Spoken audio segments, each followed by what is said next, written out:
প্রথম সপ্তাহে সেরা ৫-এ নেতাজি।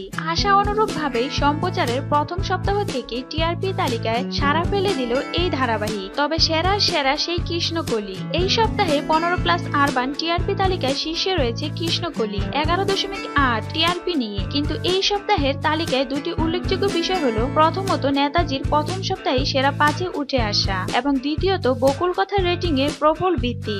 আগের সপ্তাহে ধারাবাহিকের রেটিং ছিল 8.9, এই সপ্তাহে তা বেড়েছে অনেকটাই 10.5 এবং সেরা তালিকায় রয়েছে তৃতীয় স্থানে। দ্বিতীয় স্থানে এই সপ্তাহে রয়েছে করুণাময়ী রানী রাসমণি টিআরপি 10.9। চতুর্থ স্থানে রয়েছে জয় বাবা লোকনাথ টিআরপি 9.5 এবং পঞ্চম স্থানে রয়েছে নেতাজি টিআরপি 9.4। এবার জেনে নিন এই সপ্তাহে সেরা 10-এর বাকি ধারাবাহিকগুলি। ষষ্ঠ স্থানে রয়েছে দেবী চৌধুরানী টিআরপি 8.7। সপ্তম স্থানে রয়েছে জয়ী টিআরপি 8.3। অষ্টম স্থানে রয়েছে নকশি কাঁথা টিআরপি 8। নবম স্থানে রয়েছে কে আপন কে পর টিআরপি 7.5 এবং দশম স্থানে রয়েছে ফাগুন বউ টিআরপি 7.3।